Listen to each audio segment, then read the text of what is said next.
Tell me where you're at. What's going on?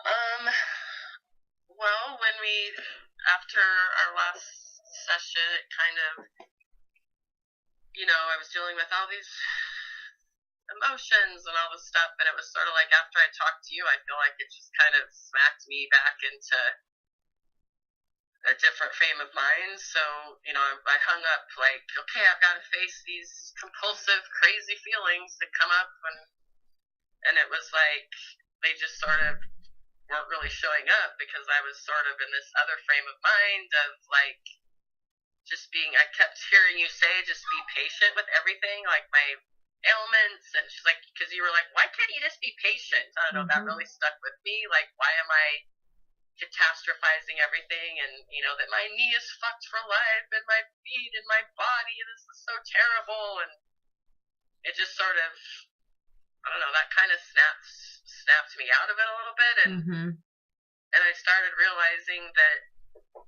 as much as I was bitching and moaning, it's like I was handling things. Like I was still handling my life, even if my knee hurt and my body was heavy. And, I was still not letting it hold me back and just going out. And if I couldn't do all the dance moves and the dance routine, so what? I was still up there having fun. And if I couldn't go on all the bike rides and hikes, so what? I was still having a nice time, just hanging out by myself, waiting for them to come back. Or like, I just kind of, had a little bit of it just kind of relaxed me. And so I was just suddenly, food was like, I just was not really feeling any of those crazy feelings around it. So that was positive. That was just interesting. Well, what do you think gets you into that strain? And then what brings you out of that strain or unstrains things, right? What am I saying that's really making it unstrained? And what way are you thinking that creates strain? Have you looked at that? Because if you want to call it that, unstraining, untwisting, unwinding, that tension multiple times. You've experienced that, that relax multiple times. Why does it restrain up? What is it? When you start denying reality with your victim story, we've talked about that. For me, that's basically a form of denying reality, not facing it, not accepting it, not allowing it. You're, arguing with truth, right? Yeah, absolutely. Yeah, I do that for sure. Well, don't you agree? When you start to do that, then you start to feel that tension and strain, and now your need for food goes up. Right? Yeah. Have you seen that? Or some type of coping mechanism, it goes up. Yeah, well, I think, fear creeps in, like these little dark, creepy thoughts of like just worrying about the future and worrying about everything. And does that come after the fact or before for you?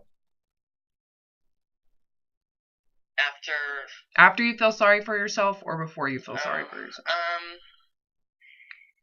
Yeah, I think I just, I'll just start to really, I don't know, just one day it'll be, I think it's just, I get pushed to a certain point, like if it's hurting really bad or I'm, I don't know, I hit a wall where I suddenly, like, I guess the self-pity and fear kind of all come in.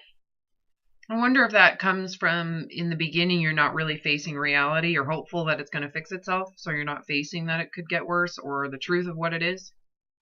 Maybe you go into it hopeful, Yeah, I go into it, and then I think it's just the uncertainty. I just hate, like, not knowing, not being in control, like, just of the unknown. It's still... It comes from the idea that you can't handle it. Yeah, exactly. Yeah, I know. We've come back to this like a million times, and then it's like it always kicks back in. Like, well, wait, I am handling. Right. It, so it's like I'm actually already handling. I love this part. I love this conversation. I actually was thinking about you over the course of the last couple of weeks because I'm looking at, well, how am I, where am I lacking in my ability to help you see this? And what am I not seeing clearly? So I'm not communicating it clearly. And one of the things I thought about was that you're not recognizing all of your effort, all of your talent, all of your intelligence. I mean, and look, this is not just in this arena. Your capacity to diet. You've dieted for decades and you've done a good job with it. You've done multiple varieties of radical diets, forms of food restrictions very well. You have been you're extremely creative. You're a very hardworking person, and you're not really seeing those as qualities unless you have an outcome. Right? Yeah. So you're not seeing that you have all this capacity. Like, you're the one who's capable, and regardless of the outcome, the energy and effort and intelligence and creativity is coming from you. It's not coming from, the product at the end. Yeah.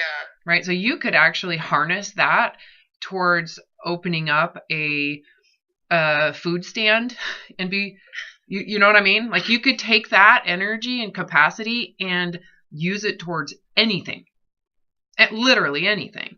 You could work at McDonald's and put that energy towards it and be the freaking amazing, right? I think what's happened for you is you've always harnessed that energy towards things that have been or you've had a goal with that energy that was too fucking high. I don't know if this is making any sense. This was something that I don't know why it came to me. It came to me like a week ago, and I was like, oh, I can't wait to tell her this thought. Because I wanted to see if it connects for you. Even in your relationships, the amount of energy you've put into relationships is unreal, unbelievable. Like, what?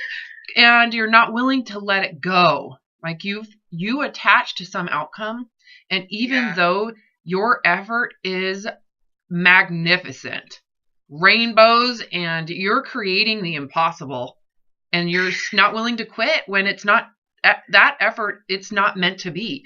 You're still, so you live in torture with this insane amount of energy putting towards something that's really not in your cards.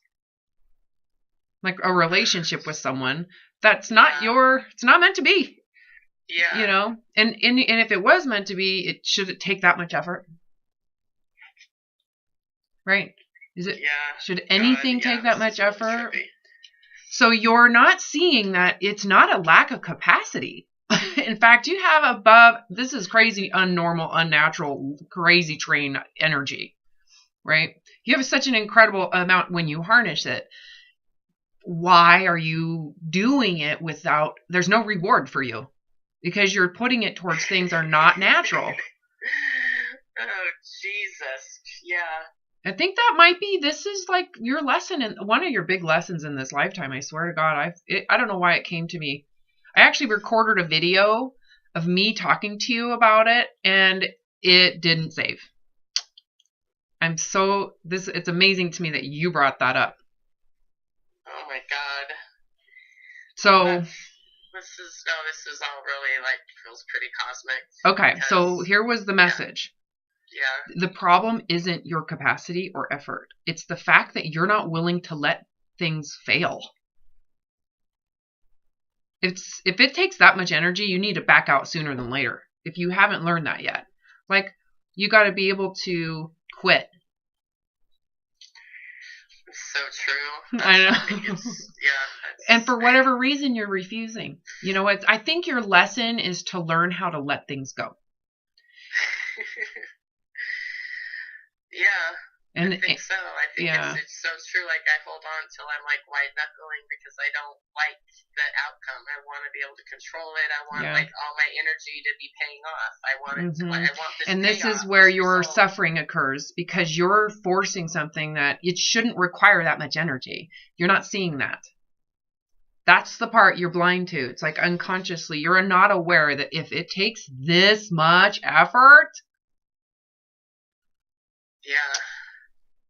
Nothing should take that much effort. Nothing. So true.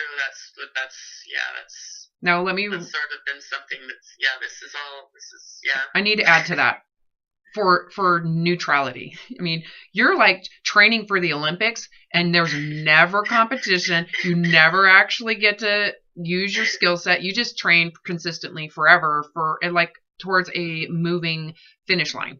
That so describes how I feel inside. But you're not willing to say that's a fucked up finish line. I'm done. I quit and get off the trail. Yeah, or if something just feels wrong, like quit trying to make it feel right. Yeah. Quit trying to shove a circle into a square. Right. Accept the loss. Let it go. It's not meant to be. You know, that's so cliche to say it's not meant to be. But you know what? Clearly, if it's requiring in a relationship like a marriage, I knew when I recovered, when I left Mark, when I left my husband, I was like, if this is meant to be, it will be easy. It won't be so straining. I won't have to move across the country with him 50 fucking times, even though that's what I've done over the course of 20 years.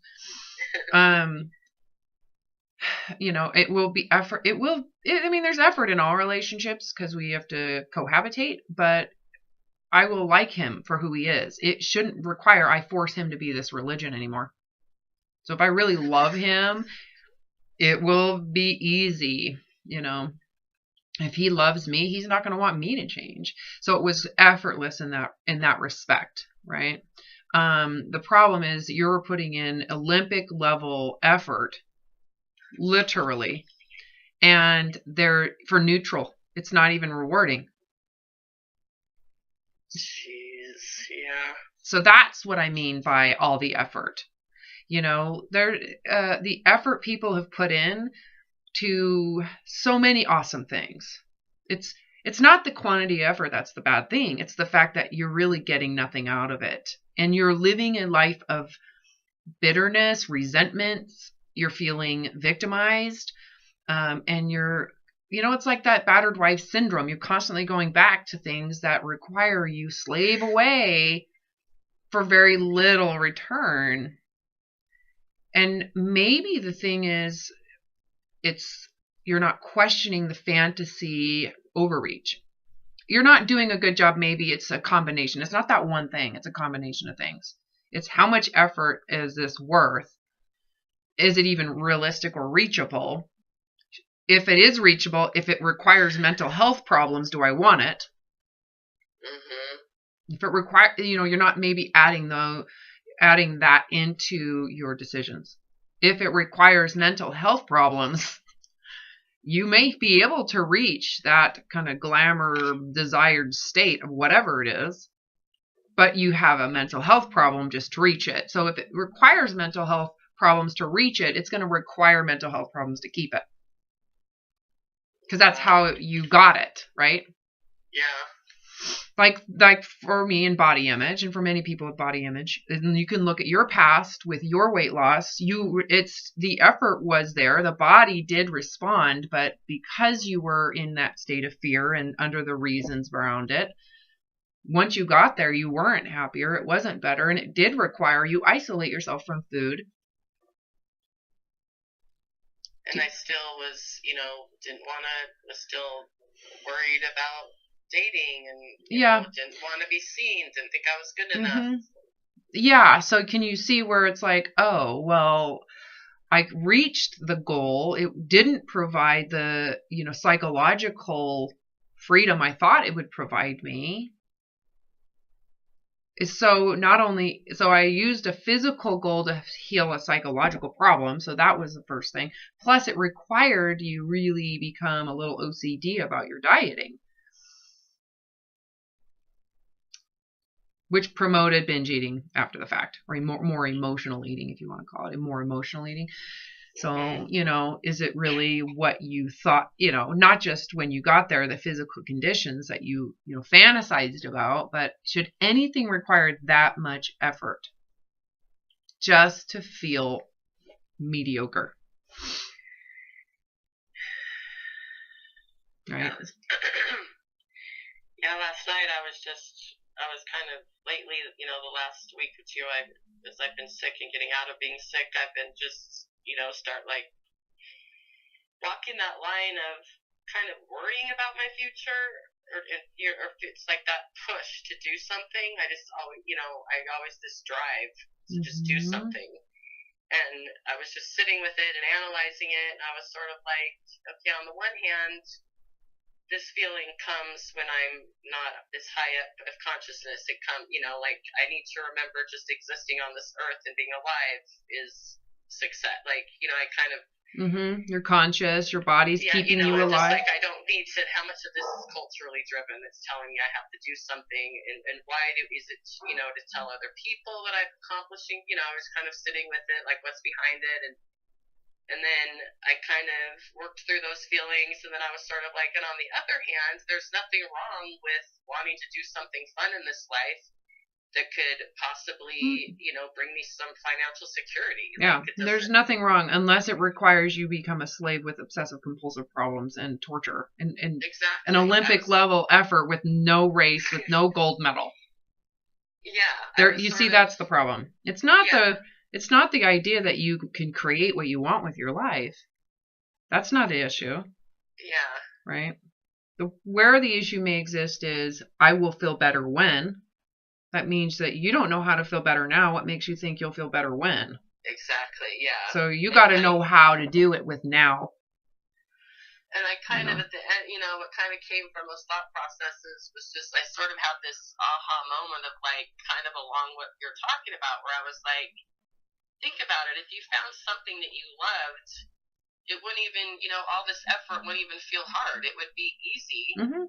And you could, and I was like, you could literally do anything you wanted to do. Like, what do you like to do? You like parties. Why don't you do an event plan like that? Like, I just started going, like, it's not hard. Like, when there's this fear behind it and this, worrying what other people are thinking, and trying to fit in culturally. Well, that means it's like that you're trying to fulfill that third hierarchy of need with this goal.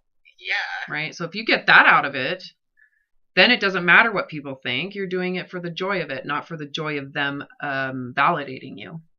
Yeah, and I was just sort of like feeling all this energy that you're talking about. I was like, God, I've just constantly been harnessing it in the wrong direction. Like I've literally been having. Let me add to that. And not being willing to stop. Yeah. So it's not just that one thing. It's also not willing to fail. Accept it. Oh, it didn't work out. Okay, well, accept that it's not working out. And then if you can do that, you're free to take that energy somewhere else and just keep on creating in a different way. So maybe your fear of, if we get rid of your fear of like abandonment, rejection, disapproval, not being loved, being alone. Like, homelessness and. Well, that's different. So follow with me right now. Okay. We're talking about that's environmental.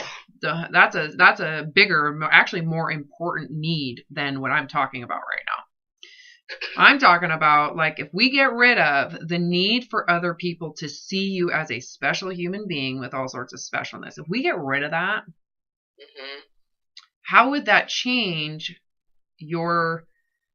How you've not been willing to quit something that's clearly not working. Yeah. I don't know if those are tied together. The fact that you're unwilling, that you're refused to quit something. So like your last relationship, it was toxic, right? You lived in a toxic environment willfully by choice, knowing it wasn't good. Does that have to do with that third hierarchy of need? Or does it have to do with you don't feel competent in your capacity to take care of yourself? Because that would be the second hierarchy of need, environmental safety. Like I need a home, I need shelter. Are you relying on that third hierarchy of need to support your primitive safety needs to feed yourself? And that's where Stockholm syndrome or this battered wife syndrome typically begins, is you don't feel competent. So therefore you're relying on someone else to supply you your survival needs. And so you need to be what they want. You have to be what they need. You gotta be a freaking chameleon because you're relying on other people to take care of your primitive, like, can I pay the bills? Can I pay for insurance? Can I go get healthcare? Those are those more important needs. So this is where things get jumbled up because you're using the third hierarchy of need of lovable and belonging to take care of your food, water, shelter, and safety.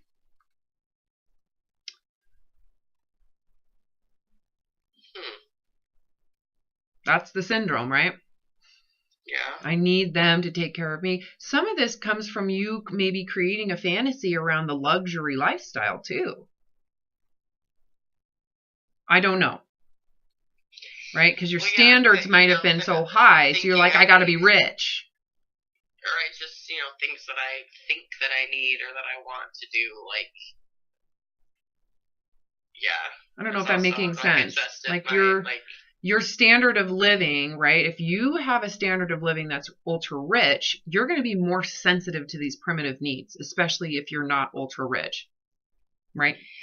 Yeah, I mean, not ultra rich, but yeah, I'd like to just travel and be able to go shopping and just to be able to. Dude, in America, that's rich. Yeah.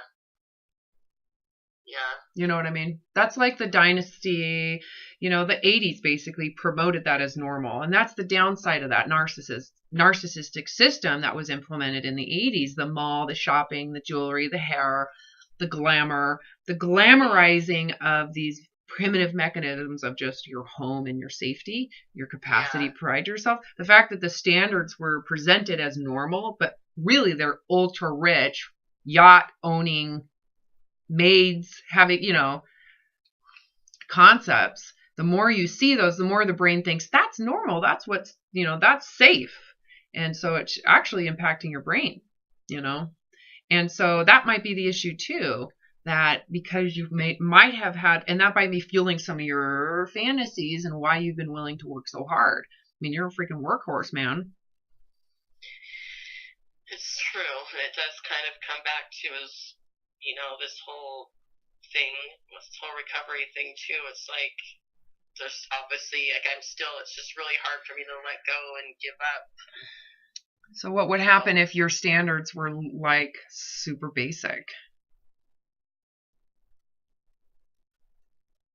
Like lower the standard. What would happen if your needs were just like live in a small apartment? Like it doesn't have to be anything special. You don't have to wear the fanciest clothes. You can wear just basic jeans and a t-shirt. Yeah. I mean, already my living expenses are so low. It's unbelievable.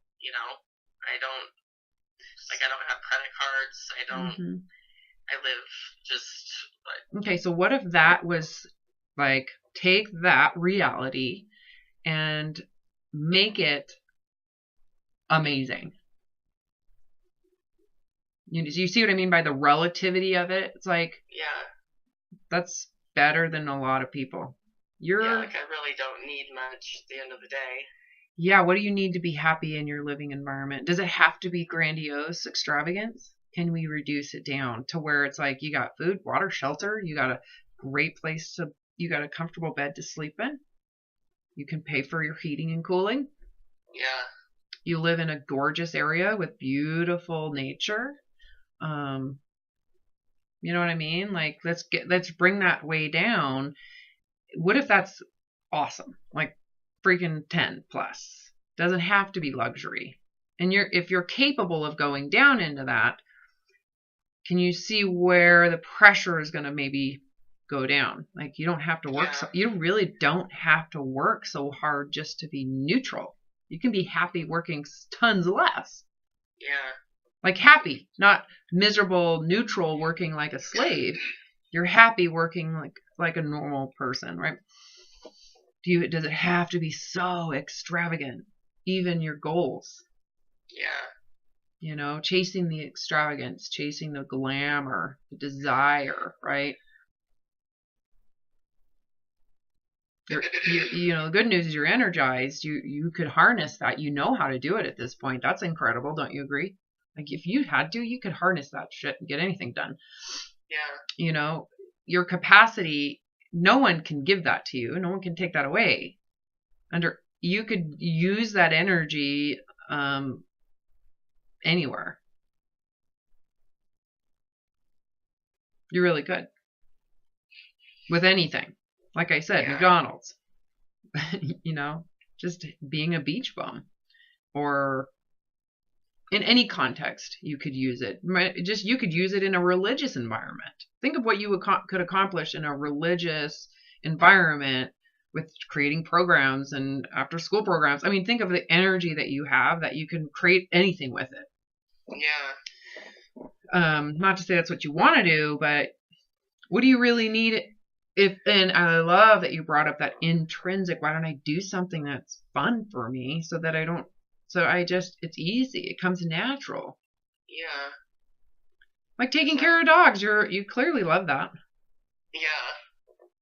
Yeah. What do you really need? So what you're doing is you're opening yourself up to happiness that just exists with what you have. So I know for me, what this took was just awareness of my own competence. It didn't matter what I put it towards. I'm competent to figure something out. I can learn. I can teach myself. That's a big deal in terms of your survival mechanisms. Because if you have that, how much do you need other people to take care of you? How much what? Do you need other people to take care of you? Yeah. It's not as much, right? So if not at all, I mean, if I'm willing to go out and work hard and and make sacrifices, I don't need my parents. I don't need, that's how when I was 18, I mean, I left the home, I haven't been back, right? I didn't go back. There was a degree of competence there. Competence is really important. So that's, again, I know I'm repeating myself, but that's the first thing I don't think you see. I know you know it intellectually, but you could do it towards anything, not just that thing, that one thing. Yeah. Yeah, I have that aha moment of like, what are you so scared of? You're scared of something happening in the future, but it's already happening now. Like, right? You're handling it. Like, you're handling it. You're carrying this body. Like, you're handling it fine and enjoying your life in fact. Right? So is it? So your fear is irrational. Yeah. Yeah, it's coming from I was like, what makes you think that you can't handle, like, you just wake up every day and you handle what's in front of you. You do what you do what you can with what you got. You got it. And what makes you think, why are you so freaked out you're not going to be able to handle it in the future? Like, yeah, imagine you're a single woman in a wheelchair. There's a lot of single women in wheelchairs out there living by themselves. Yeah, rolling along. They figured it out. Yeah, you just figure it out. You got to work with what you got. Right? And you take the energy and you make something of that with that energy you have, right? There is an energy coming towards progressing in life, that does require that energy coming out of apathy, coming out of that victim position. As soon as you go into victim position, you're kind of going down quite a bit and the energy goes down. Have you noticed that? That's why you got to reach for something outside of yourself to cope, because your energy is lower.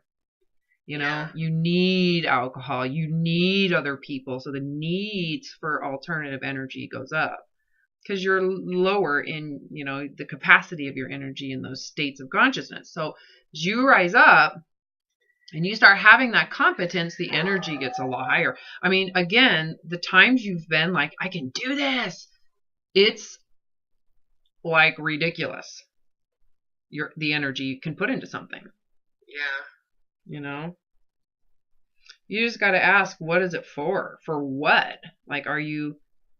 Yeah, exactly. Like, guide me. What is it for? And just point me in the direction. Yeah, if you got to do that just to survive, oh my God, you're going to end up having fatigue issues. You're going to need to drink, smoke. You're going to need to smoke pot. You're going to need to decompress. Because the way you're existing requires all that work. Again, if your success requires that much work, that's what it's going to require to keep the success. Because that's what it took to get it. A lot of people don't realize that.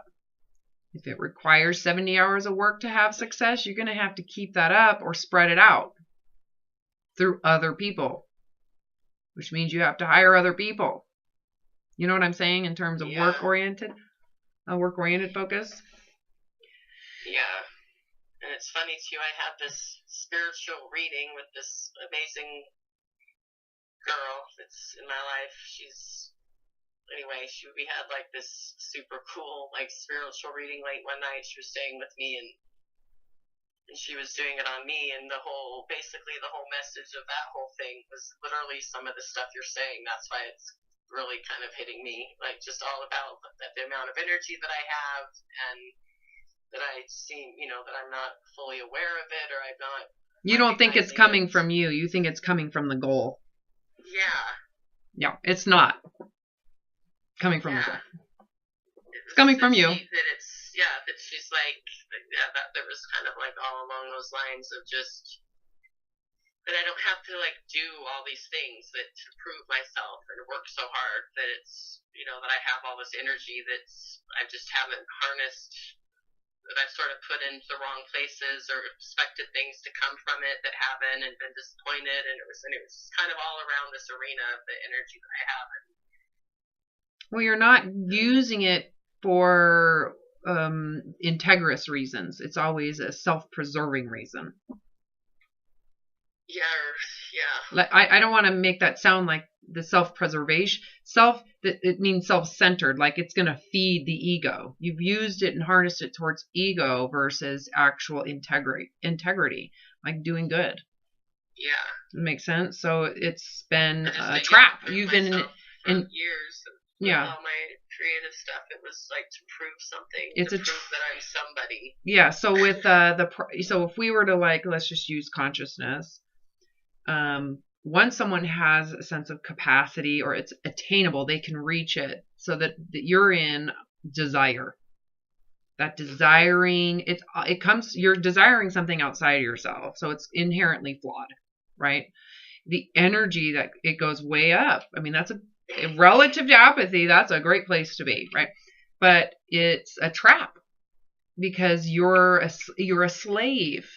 And if you don't get what happens when desire isn't gratified, you end up in anger, resent and anger, because you put all this work in. And so you're going to get what you want. And so that's where that victim position, you'll use it to get what you want. I deserve to eat. Right? Yeah.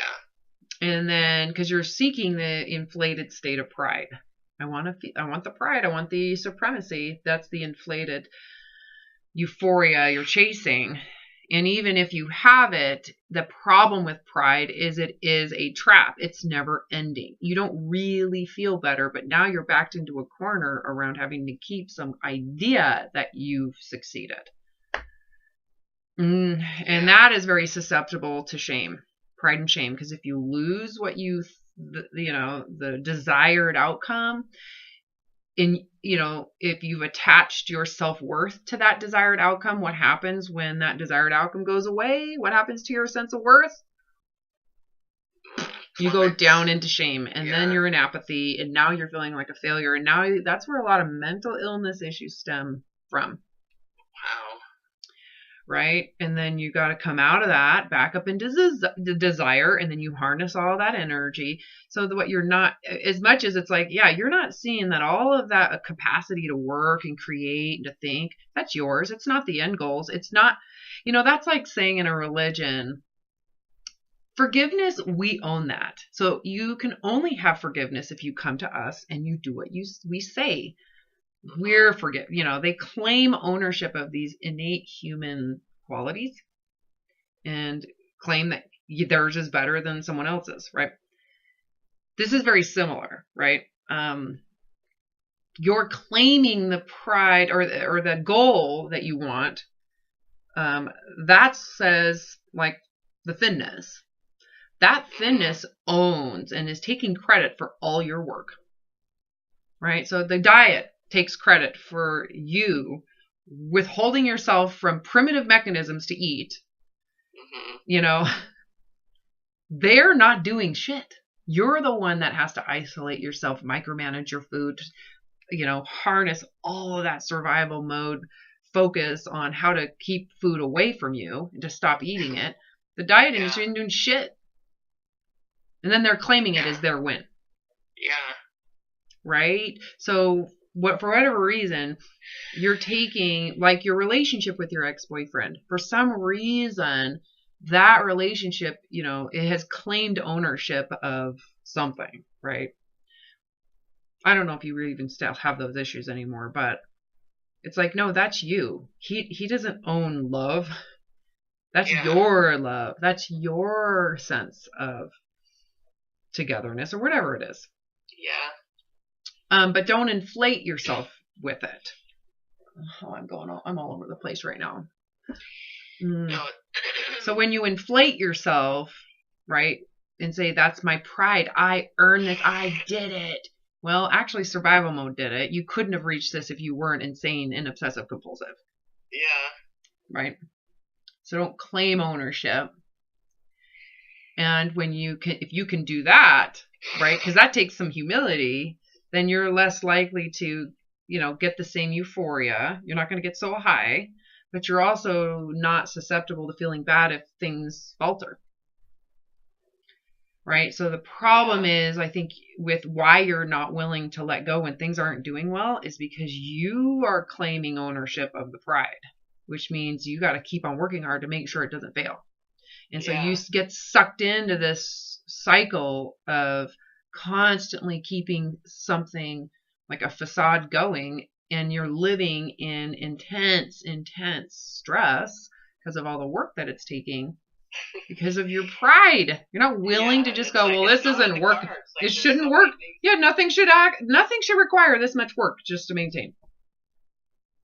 And so it kind of gives me understanding and some empathy towards myself with this whole thing, because nobody could work harder at this whole process and caring about it and wanting recovery and wanting this so bad, and it's like it just keeps right outside of my fingertips. I can't quite get it. Yeah. You're seeking pride from it, and I think that might be the big thing. I can't, but it's also I'm having to it's so hard for me to actually let go of I guess the pride and the vanity and what people think and the supremacy. It's just but no, it's just can I really I really failed at it? I'm never gonna be hot. I'm 53, right? My whole life. So can you see how you're waging? It's gonna be very hard to recover with that right there. Yeah, it's just it is. I can you can't let it go. Wow, this is real. Go. I really did fail at this. I'm not Christy Brinkley in Nuh-uh. the 80s. The I always thought someday I'm gonna be that chick, and it's well, you're not. You gotta be willing to look at this and go, okay, I've spent a lot of time of my life thinking about it, wanting it, focusing on it, studying it, doing. You were a religious zealot in terms of thinner supremacy. Yeah. And how has it worked out? The amount of life dedication you put to this. It's pretty huge, right? And it's worshiping, yearning, wanting. It's not in cards for you. It's just all this work and. Or your body, or your genetics, or your DNA. You're conflicting with a lot with your goal. And even with all of the decades of starving, it still doesn't work. If it worked, right, you could lose weight once, be released with all that freedom. That freedom would be so rewarding that food would never be important again. But that's a fucking joke, right? You know what I mean? It's just, that's not how it works. That's the fantasy is so naive and ignorant. Yeah. Right. Yeah, and the other thing, so, the last few weeks being sick and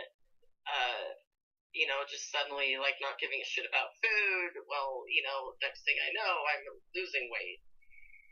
And so exactly. So the beginning. Why does that even matter? It's right? You see, if you can get it to not matter, it doesn't do anything. Nothing changes in your life. It doesn't improve anything. It doesn't take away from anything. Right? You see what I'm saying? Yeah. That's kind of where I was sort of this doesn't mean anything, this and that. But then all of a sudden it was I can feel myself being a little bit there's still those feelings of being seduced by it, and it's, my knees seems like I have no idea if it's from that, but like my knees have been doing a little better, and I've been getting I'm just sort of. That could be just you not because you don't feel good, not doing as much. I mean, and I actually hiked up the mountain yesterday because I just couldn't take it anymore. I was able to go up pretty far, and it was awesome. But like my feet, but then I'm telling 20 pounds, when I was 20 pounds less, my feet still hurt. And right now they're not really hurt. I'm not having as much pain. So it's easy to go, oh, see, I've lost like maybe 5 to 10 pounds, and now I'm getting around easier. Now I'm in less pain. And then I kind of, so it's just, I'm just observing that shit going through my head. Mm-hmm. Well, you got to be able to separate and get a sense of what it feels like to be alive from what it feels like to have a body. Right? I have a body that is in chronic pain. I'm at a 6 right now. I have a disc that's bulging to the left. I think my sacrum might be out. I've got like major nerve pain. Takes my breath away right now. I re-injured my back. Right? There's that. And then there's life that's occurring. And then there's what? Then there's life that's occurring that I'm experiencing, and I'm in, and I'm working, and I'm writing a book, and I got kids, and I'm talking to you, and I'm loving on my dog. Like I'm in this space of consciousness that's very separate from stabbing pain in my spine, radiating heat, like it feels like cartilage is torn apart, shit like that inside my hip socket. It's not a big deal.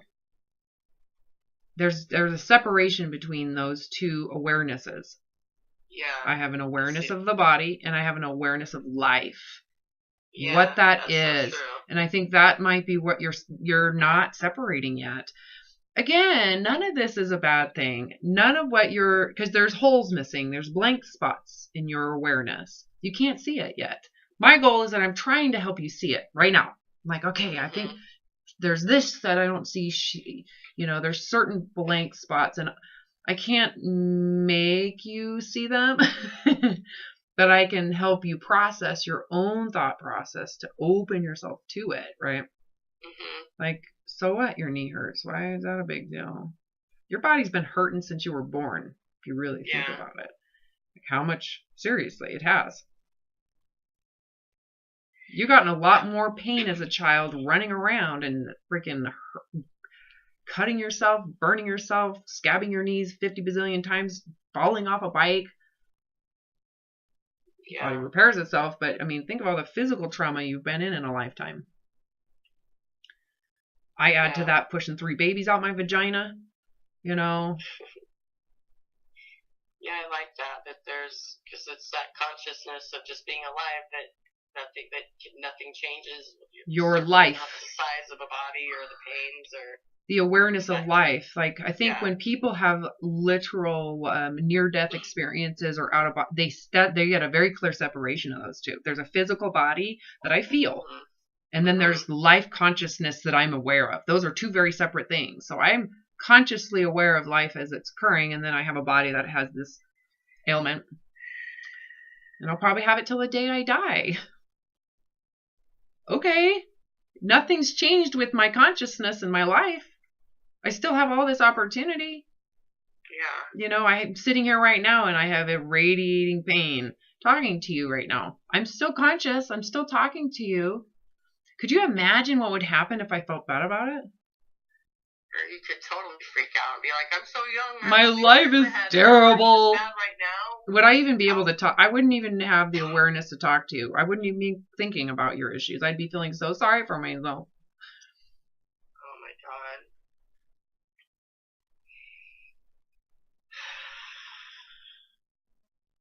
Yeah. There's a life awareness that is very separate from the body awareness. They're very separate things. And I think you need to separate those things. I think that's part of your process is separating them. They've been so entangled and wired and wrapped together. My body sucks. My body sucks. How many years of your life have you literally said, my body sucks? in your mind. Feelings. It's a feel. This body being sucks. Worried at being rejected because of it, and because you think it sucks. You see that underneath that is my body sucks. Yeah. Right. Does it really? Or is it, I mean, how long can you live feeling that way? And what's going to change if you keep on feeling that way? You're just giving like all my power away to, wanting to be validated, and, even in this right before I got sick, there's this adorable guy that I've known for a few years. I work with him on and off, and I've always, he was too young for me. He's so cute. I've always just sort of like, whatever. But he just, for some reason, totally adores me and wants to hang out with me. And we actually went out. We actually had this really fun night out. We went to, ran around downtown, and he showed me his favorite bars, and I showed him mine, and we just, it was like this super incredible, super fun night. It was just, if nothing else, it was like, it showed me again, I was like, wow, he is too young, but it doesn't mean I can't have fun with him, and, well, it whatever. sounds like you're not seeking validation from him. Well, I wasn't. I came home and I was like, God, that's what it would be like to me. Like, it's just super easy. I'm not thinking about myself or what he's known me for 3 years, all different shapes and sizes over the years. Yeah, for some reason, you're relating to him different. It has nothing to do with him. This has to do with you. You're relating to this person different, maybe because you think he's too young and you've eliminated him from that. So you're more natural. You have nothing to lose with this person. You can be yourself. Fuck him. Yeah. Yeah. But then, I also... It kind of was... How old is he? It was just... What? How old is this person? Well... I thought, honest to God, for 3 years, I thought he was 36, because he hangs out with everyone's 40, and he's from El Salvador, and he's just this sexy, super smart guy. Like, he just carries himself like he's 36. And so, but I thought that was too young. I just was thinking, no, he's not really... he wasn't on my radar. But apparently I was on his, Anyway, I found out he's fucking 26. And I was like, oh, fuck. 26? But he knows how old I am. And he's like, I've always liked older women. And Anyway, I'm not going to, invest in a long-term with this 26-year-old guy. But... See? This is why it's so easy for you, right there. I'm just saying, I want you to be aware of why it's so natural, why you don't have the strains and it's not the same. But I definitely was also aware of it was a super fun night, and it was so good for me just to be out and running around with a handsome young man, and it was good for my whatever soul. And then I came home and I was really analyzing it, and I was like, I definitely, there's parts of it that felt great because it was great. But I was also, if I dug really deeper, I was definitely aware of part of me that felt validated by him. And I liked that validation. Oh, this young guy, look, I think I'm so fat and old and ugly. And this young, sexy from El Salvador babe thinks I'm pretty and loves my, thinks I'm attractive. We didn't, we just held hands and wasn't any, but I was aware of I liked feeling validated by him. And that was, I just was sort of okay, well, that's certainly, dangerous, because the minute that validation is taken away, where am I left? No, this is... Well, hold on a second, because sometimes I think when people just like you for who you are, the validation or just the experience of that can open you up to actually question who you are, that they're liking, so I don't want to, don't demonize that so quickly. Yeah. Because what are you attaching it to? So even if he is I really like you, you're fun to be with, you're whatever, what is he validating?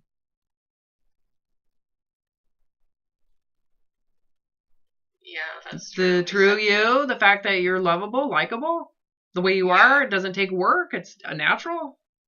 Yeah, and it's definitely not a super, sexually charged, we've, spent hours and hours of work together, he knows everything about me, he literally knows me. Yeah, because I'm telling you right now, the only reason why he knows you is because he is not on your radar. You do not feel that's what I was trying to tell you a little bit ago. I'm clearly you don't feel that you're not attaching your survival to this kid. Yeah. So how's it feel? How does that feel to have a natural, easy, no strings? I mean, really, you're Yeah, just that's interesting. Yeah, separate because why can't it be like that with someone that is with the older, more yourself, appropriate? Like, with yourself. Fuck everybody else. With yourself. yeah, That's where it starts, right? So you're willing to be natural and, you know, no boundaries, I guess you could say, in terms of like you're thinking what you think you're, and he's or I didn't have to like put on like the Chrissy persona. correct. Like, Exactly. I'm so It's not sassy, fake. like, It's real. So yeah, so why so you're so this is where I think I want you to really chew on this. You're willing to be open with that in a non-pretentious way. It's just natural. There was no malice. It was just, it is what it is. You weren't trying to manipulate the situation, right? right. Why can't you validate that? Why does it, of course, it's nice that someone's allowing you to be that way. Can you imagine if it was judgy and pretentious? Yeah. He wouldn't be hanging out with you. Maybe he is judgy and pretentious. I don't know. I don't know him very well, but no, he's a doll. He's so sweet. You know what I'm saying? So it's like, okay, don't you like what you presented? I mean, so the way I feel, like I function that way with everybody, to include you, to include my husband and my children. Mm-hmm. Imagine if you function that way with every single person you came in contact with, to include your sisters and your mother. Yeah. Right? But this is the way your life is. Imagine what that would be like, Chrissy, if you were that way 100% of the time with everybody. Strangers. Wow. Yeah. It's just like not. That's what recovery feels like. Yeah. That's what it feels like. Because no one holds the power. No one, not one person. You're the only one. Here's the thing too. You're the only one experiencing that Chrissy inside, if you want to call it that. I mean, it's the truth of your nature, right? You're the only one experiencing it. I call that your life space. You're the only one in your life space. So if you don't validate that, you're certainly not going to express it. Yeah. Right? In the case with him, he was so non-threatening that you did. But if it was someone else, you would not have expressed that because you don't think it's good enough. Right? It's only expressed when you don't have nothing to lose. Right? Yeah. You're older and wise enough to know that, right? Maybe not consciously, but when you were 12 or 15 or even 20 years old, you probably didn't even know that part of you never came out, So you're the only one experiencing it. You're the only one aware of it. If you don't think it's good enough, what makes you think someone else is from the outside gonna know that it's good enough? They're only experiencing their life space. It's impossible for you to experience someone else's life space. You can't experience my space. If you could, this would be a whole lot easier and faster. Yeah. Right? Because you'd go, oh, that feels good. I'm going to do that. Right? Yeah. So my goal in this whole thing is to go into that life space. Why is that not good enough? Because it hurts, because my body, Yeah. Get rid of that bullshit. Now go into the life space. Separate those two. There's a life space here, whether you're in a wheelchair or not. Blind or not. Yeah. 200 pounds or 250 pounds. Doesn't matter. It's the same life space. Even if you were 150 pounds. Same life space. Yeah. Right? That space doesn't change at all, ever. It never has changed. It's just been you're either more expressive of it or you're not. Right? Or less. So in that moment, you're expressing it and he clearly is just like, whatever, he appreciates you because he's probably in that space. Just saying. So he's attracted to people in that space. So if you're not willing to live in that, What makes you think that someone out there is going to recognize it if you don't express it?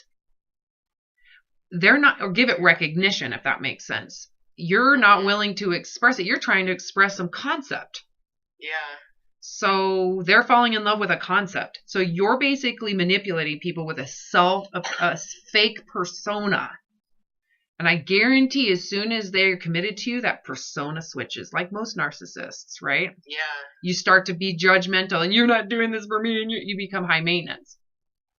Because you're insecure, right? It's inflated. It's not real. It's a fake sense. It's a fake persona, and because of that, it's vulnerable. It's insecure. It needs more attention. You need to, validate me. Someone else is thinner. That means you want her because I like thinnerness more than me. You know what I mean? You're projecting yourself out there. But if you're expressing the truth, right? Let's just express the truth of this life source that I'm experiencing, which is funny and vibrant and energetic and loving and actually very dynamic.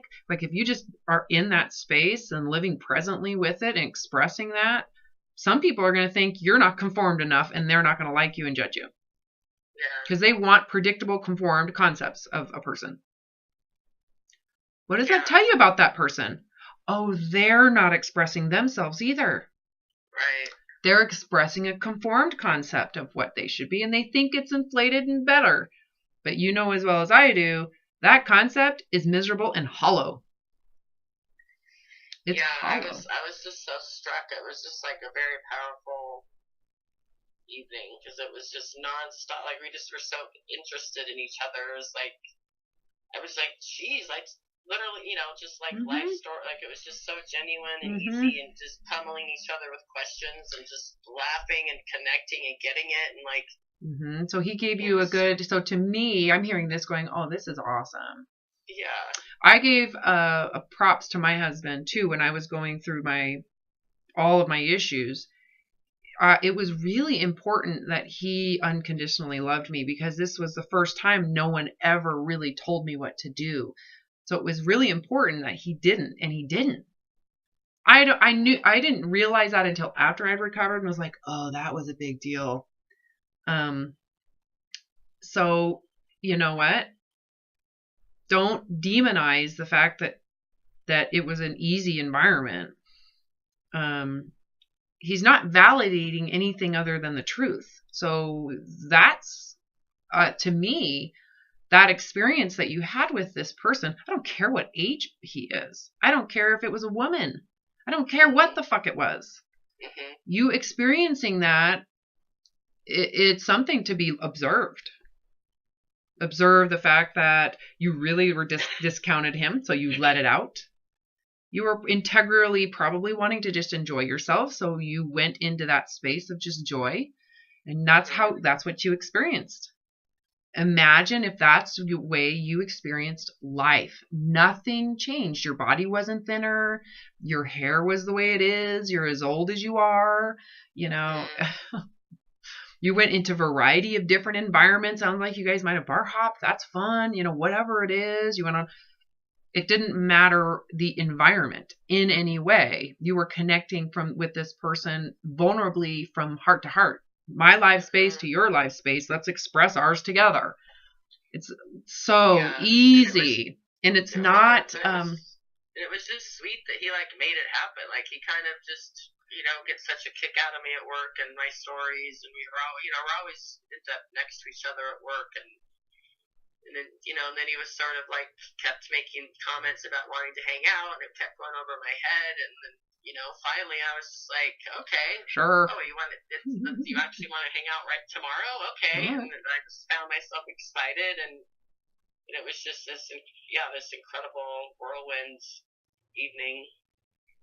I think it's all good. I'm not going to sit here and be like, oh, you mean be careful. Bullshit. Stop. Yeah. No, I'm not. Yeah, a couple people have raised their brow like, what? You're not Madonna. What are you doing running around with this kid? I'm like, I really don't care what anybody thinks in that regard. Why not?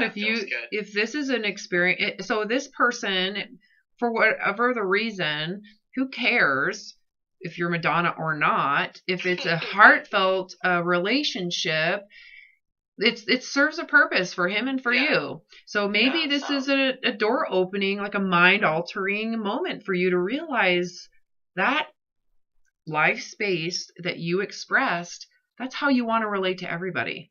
Not everybody's going to recognize your honesty and truth because they think you should be conformed.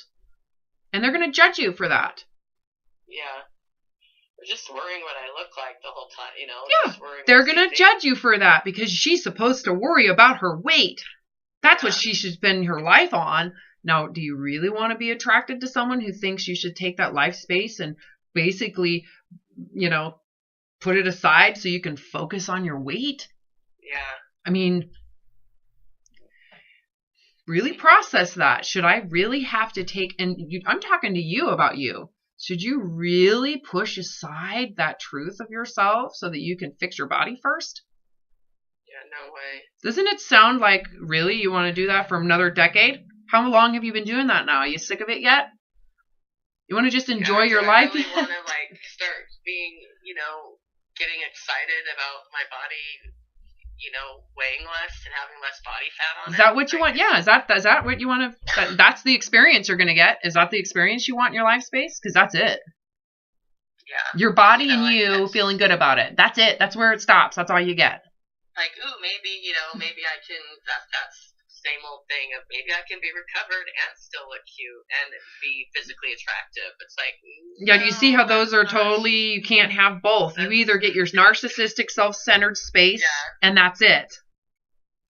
You don't get freedom. Body checking, and I'll be like, oh, you just body checked. Isn't that interesting? Like, whatever you see in the mirror, how is that literally affecting your life? Like, sit down and really, let's think about this. What does it matter actually in your life? What you see in the mirror? It really doesn't. So if you know how I often talk about the blind, being blind, and how would you relate to people? You were relating to him blind.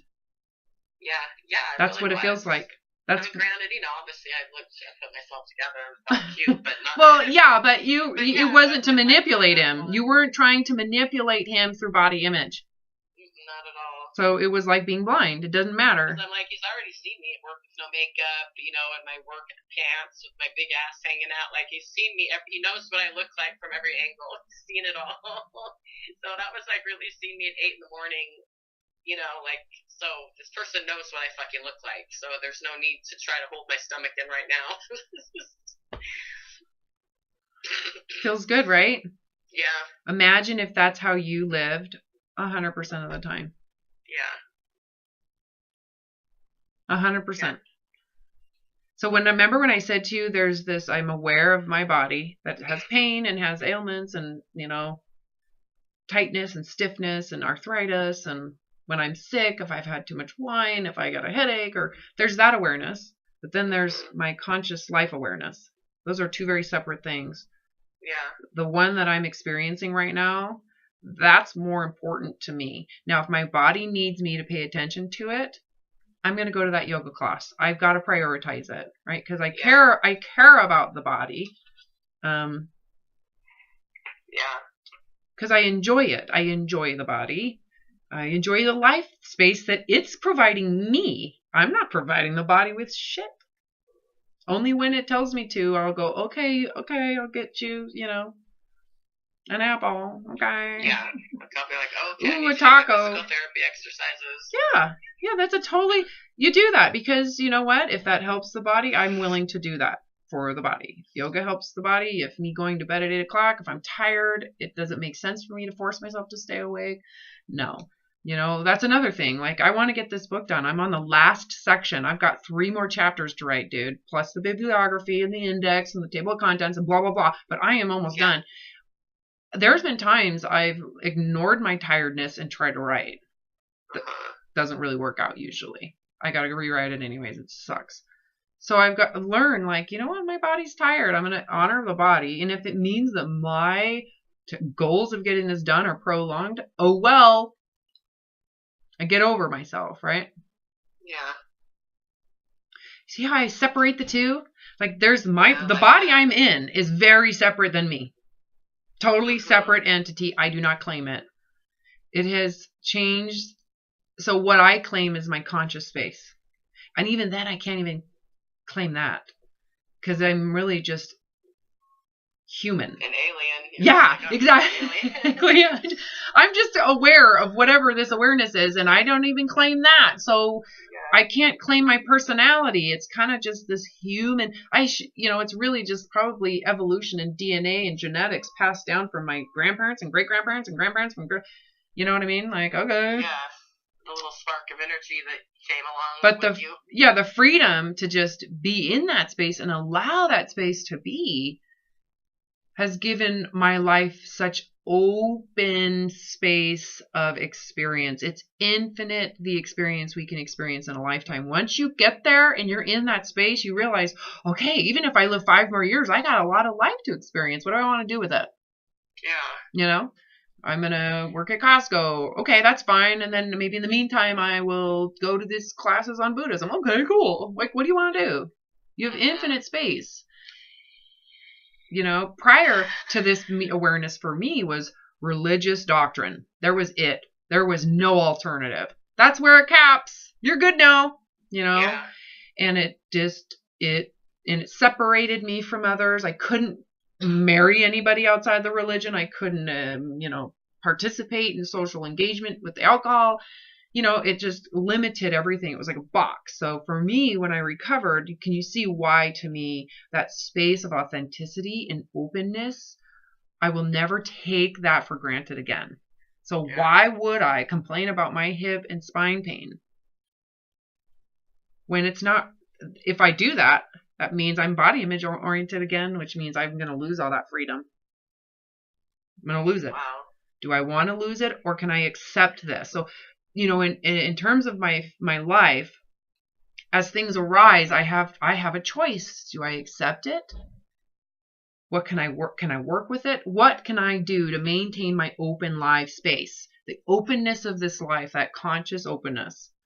Okay, while I have spine pain, what can I do to maintain these? Well, I go to yoga, I stretch. I've gotten injections before. I've contemplated spine surgery if I might need that, but it doesn't take away. I've gotten my space because I'm not, if I start feeling bad about it, what happens to that openness? Yeah, it's not closes. Because I don't appreciate what I have. It's like I'm not good enough. All of a sudden it stops. Anyways. Yeah. So I love it.